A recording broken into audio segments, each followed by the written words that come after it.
All right, this is going to be the best settings in Modern Warfare 3. If you guys want your game to look like this, it's going to be on PC. Now, if you guys are on console, the same rules apply. You just will have a little bit less settings, but let's get right into it. All right, hopping into your settings. Go ahead, go to the graphics. This is pretty much where it's going to matter the most. Go to the display mode. I am on full screen borderless because I go in and out of Discord and my stream and all that kind of stuff. If you don't have anything to worry about all that, I would play on full screen exclusive. That's going to be the best way to get your most FPS. Scroll down to VSync. You're going to want this off, and the aspect ratio is going to be automatic. Your custom frame rate is going to depend on your monitor. Just set yours to whatever your monitor's at or a little bit higher than it. Scrolling down a little bit, your brightness, mine's set at 54. This is going to be depending on your monitor as well. Just put it at whatever is recommended for you. Going out of that, we got constraint mouse to game window off. We got focus mode off. We got NVIDIA Reflex on and boost. If your graphics card is better than your CPU, run on and boost. If your CPU is better than graphics card, run just on. All right, that's going to be everything for the display tab. Moving over to the quality tab, the quality preset's going to be recommended. It's going to change. It's just going to say recommended, but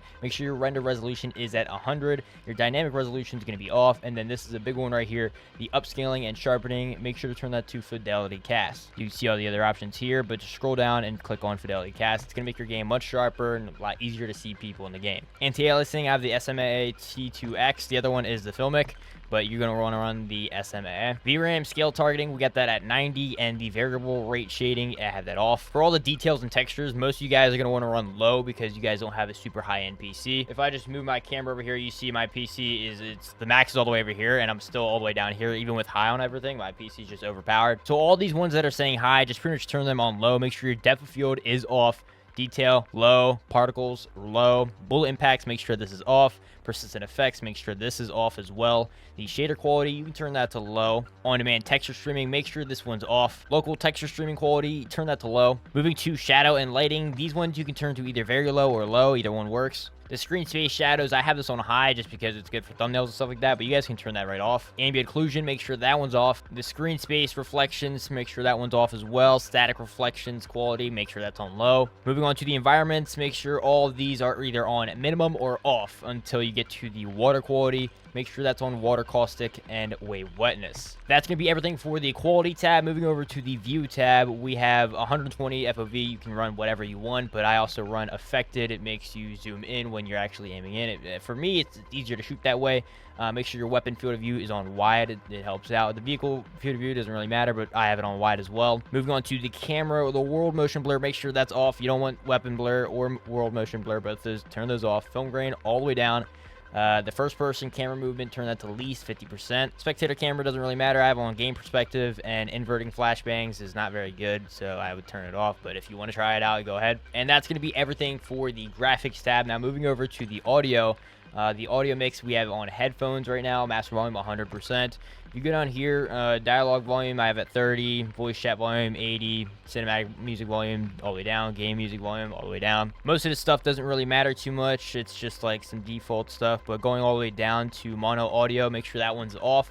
And turn on reduced tinnitus sound. It kind of just makes the flashbangs and the stuns and all that kind of stuff. It just dulls them down so it's not so loud and annoying in your ears. Juggernaut music off. I have monitor for sound effects, mute when minimize, whatever, off. Pretty basic stuff. Now, if you want to go to the interface, you guys can go ahead and change all the color customizations and everything like that. I'm pretty sure this is just custom, or not custom. I guess it is says custom, but I'm pretty sure this is just default stuff for me. Make sure the color filter settings, change that to filter 2 on both, and then some people like to turn this down to like 80. I have it on 100 for the world color intensity, but I just keep them both at 100. Now scrolling down to where the HUD is, to go to the HUD bounds, and you want to make sure that this is as close as possible to the middle of the screen.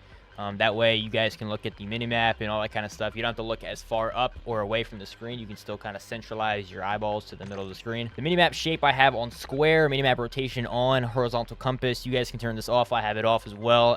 The crosshair, I have it on static. That way your crosshair is not bobbling and moving around and doing all this weird stuff while you're moving around. You can also expand the crosshair right here, and you can turn on the center dot. I have it on, and some people like to run the larger or the largest, but I usually have it on default. I actually might try out the larger. Some people like it. You guys can try it out for yourself. Hit marker visual is going to be on. Damage based hit markers are on as well for me. Player name's full name, in-game text on, all this kind of stuff is a little bit default for the most part. It's all preference based in a sense. Doesn't change your game too much.